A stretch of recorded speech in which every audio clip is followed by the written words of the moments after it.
Malayo na nga ang narating ng dating tindera ng isda na si Nova, tagumpay sa negosyo. At kapag sinabing malayo, hindi lang sa tabi-tabi, nakapagpatayo pa siya ng eskwelahan sa London. Ekta-ektaryang lupain sa Batangas at Zamboanga del Sur na nagkakahalaga ng milyones. Pero ito ang talagang bongga. Magarang bahay at eskwelahan sa London. Lahat ng ito, believe it or not, pagmamay-ari ng isang tindera ng isda noon. Pakinggan ang istorya ng tagumpay ng ating kababayang si Nova Teves Fosgard. Mula sa pamilya ng mga mangingisda sa Tukuran, Zamboanga del Sur, si Nova, panganay sa 6 na magkakapatid. O Suki, liga dito, bili ka! Para makatulong sa pamilya, nagtinda si Nova ng isda sa palengke. Mahirap pero masaya. May oras ka Sabado at Linggo at saka summer. Pag may delivery ng sa gabi, ganun din. Doon ko din na naramdaman ang hirap. Kunyari si wala kang pera. Pero noon pa man, alam na raw niyang edukasyon lang ang maghahango sa kanila sa kahirapan. Nagsumikap ako na mag-aral talaga na ayaw mo sa ganyan na buhay. Talagang strive ako. Ngunit dahil kapos ang kanilang pamilya, pumasok na kasambahay si Nova sa kanyang lola at tita. Ang kanyang sweldo, libreng tuition fee. Pinagsabay niya ang pagtatrabaho bilang kasambahay at ang pag-aaral. Education talaga ay talagang puhunan mo sa sarili mo yan. Talagang sumikap ako na I want to be like them. Pagka-graduate ng high school, nakakuha siya ng scholarship sa Central Mindanao University. Pero pinatigil siya sa pag-aaral. Maraming struggle. Yung sa Iligan, I studied there for 6 months. Pagkatapos, pinahinto nila ako sa pag-aaral ng dahil may nakita sila na may kadate ako na lalaki. Very stricto talaga sila. Hanggang binigyan siya ng isa pang pagkakataon, bagay na hindi niya sinayang. Taong 1992, nakapagtapos siya ng kursong accountancy. Pero si Nova, hindi pumasa sa board exam. 2 kasi yung hiningi ko sa Panginoon. Yung makapasa at saka yung mag-abroad. After a month, may natanggap ako na failure pagkatapos success doon, yung papuntang abroad. Siguro, I call it destiny kasi yung pag-abroad is malaki yung sahod. Ang dream ko na talagang mga kapatid ko, ayaw ko na madaanan nila yung nadaanan ko. Kaya 6 na taon pang nakipagsapalaran bilang OFW sa Hong Kong. Sa Hong Kong, ang dami ding mga pangyayari. Na-terminate ako 3 months. Wala akong mapuntahan. Wala akong kilala doon sa Hong Kong. Iyak ako nang dahil ano nang gagawin ko sa sarili ko. Doon ko na ano sa sarili ko na importante talaga ang education. Hanggang pinalipat siya sa London para alagaan naman doon ang magulang ng kanyang amo sa Hong Kong. Ang lungkot na naramdaman ni Nova na pawi nung nakilala niya ang Briton na si John Fosgard, manunulat sa isang eskwelahan. I just remember very bubbly personality, very smiley person. I remember she danced or we danced together. I think I gave her my phone number, and I think, to say things kind of went from there in a fairly accelerated way. Ang bait-bait niya, para ba siyang anghel. We always talk on the phone. First time we met in the party, katapos yung second time na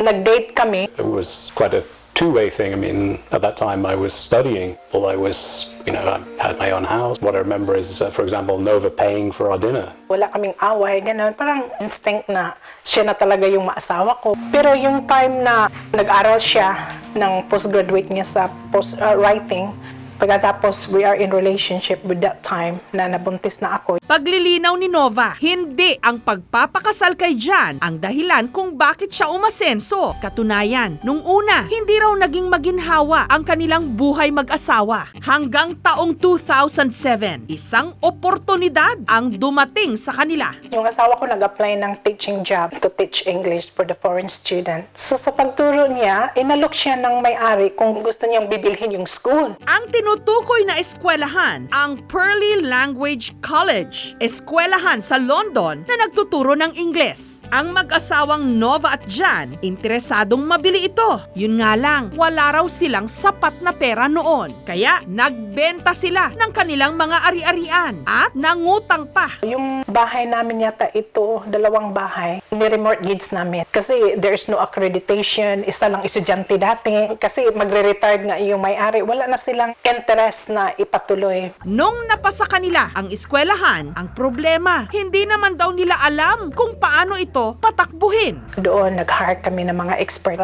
Pagbigyan ka ng kaalam. Kasi we don't have experience with school, you know, how to run it. And after 4 years, we apply for accreditation for the regulation. We support each other. His role is more on academic side. I am more on admin. We know how better to handle things with all of the things we've With the learned. experience. With experience, yeah. But we had to learn all those things the hard way. At matapos ang 10 taong paghihirap at pagtsatsaga, kanila na ngayon ang eskwelahang ito sa London. Bayad na ang kanilang mga utang. Ang isang building na ito sa London, may 15 silid-aralan. Meron silang mahigit 3,000 mga estudyante mula sa 25 mga bansa. At accredited sila ng British Council. Kinikilala rin maging ng England's Independent Schools Inspectorate na siyang namamahala sa katulad nilang mga eskwelahan sa London. This is Sarah, our office manager. This is the travel books. Wow. And the first one, there are 4 bedrooms here. It's not really perfect, but all the way for 18 years of marriage, and we understand each other. So just respect for who you are. Not take things for granted. We want to keep the family together at any cost. Pero sa lahat ng biyayang na kay Nova sa London, ang para sa kanya pinakamalaki at hindi matatawaran ang kanyang mister na si Jan at ang kanilang anak na si Jonas. Yun nga lang, hindi maiwasan ni Nova na paminsan-minsan hanap-hanapin pa rin ang kanyang lupang sinilangan. Kaya sa linggong ito, balik Pilipinas si Nova. A mixture of emotion. Hindi ko nakita yung mama, kapatid ko. Kaya ko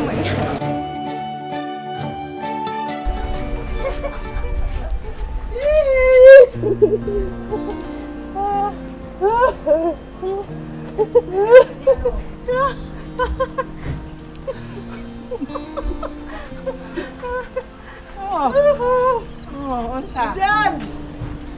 Itong bahay na to, binili ko para sa kanila. Nalipay kay ko ni Nuba nga na asinso siya. Natabangan niya ang mga igsoon pag humag-eskwela. Pasalamat ko sa iya nga kami nangahuman og eskwela sa pagtabang niya namo. Pasalamat ako sa Diyos nga si Nova nalampos siya sa iyang pag-eskwela. Sana hindi siya malimot sa akin. Ipinagmamalaki ni Nova ang lahat ng katas ng kanyang paghihirap. Ang lupa sa Pagadian City.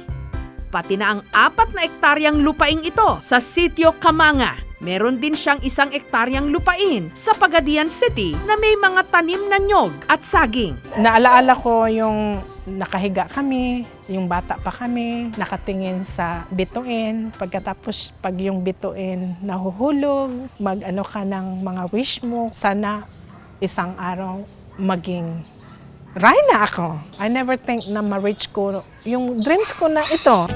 Pero dahil hindi nalilimutan ni Nova ang kanyang pinagmulan, sa araw na ito, babalik siya sa lugar kung saan nagsimula siyang mangarap. Walang iba kundi sa palengke. Maganda, parang malinis na siya. Ganito, ginawa namin. Oo. And then you have to take this out. See? I know how to do it. First cousin, dito siya pinanganak. Yun ang hanap buhay namin. Ito yung kung saan ako nangingisda. Every morning, yung mga boat na yan, may mga klasik-klasing isda. Pagkatapos, bubuhatin ko yan, papunta doon, titimbangin. Oh, mabigat, super! Talaga, tingnan mo naman yung muscle na yan.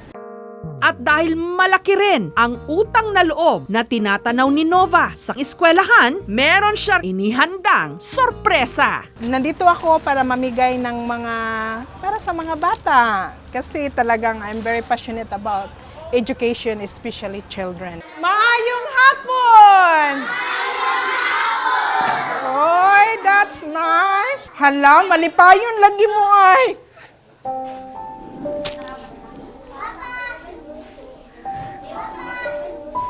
This is my childhood being a happy child. Despite na walang kinakain, no? Tingnan mo mga bata, mga masaya. I used to be like that. Salamat mga bata. Oh, you're welcome. Upo lang, upo lang. Buhay talaga is araw-araw you're learning different things. Na maging wise ka, na maging wide yung isipan mo. Maibigay ko lang ng payo sa mga iba na mag-aral. Pag ang tao na may dream, huwag kang gagapang eh. Kailangan takbo ka palagi. Baka yung pintuan na yan na bukas, pag hindi mo pinasok, mamimiss mo. Bawat isa sa atin, ipinanganak na magkakaiba ang estado sa buhay. O Suki, liga dito, biliga! Hindi pantay-pantay ang mga oportunidad. Gayunman, may mga katulad ni Nova na makapagpapatunay na bagamat importanteng lumingon sa iyong pinagmulan, ang higit na mahalaga kung saan ka patungo.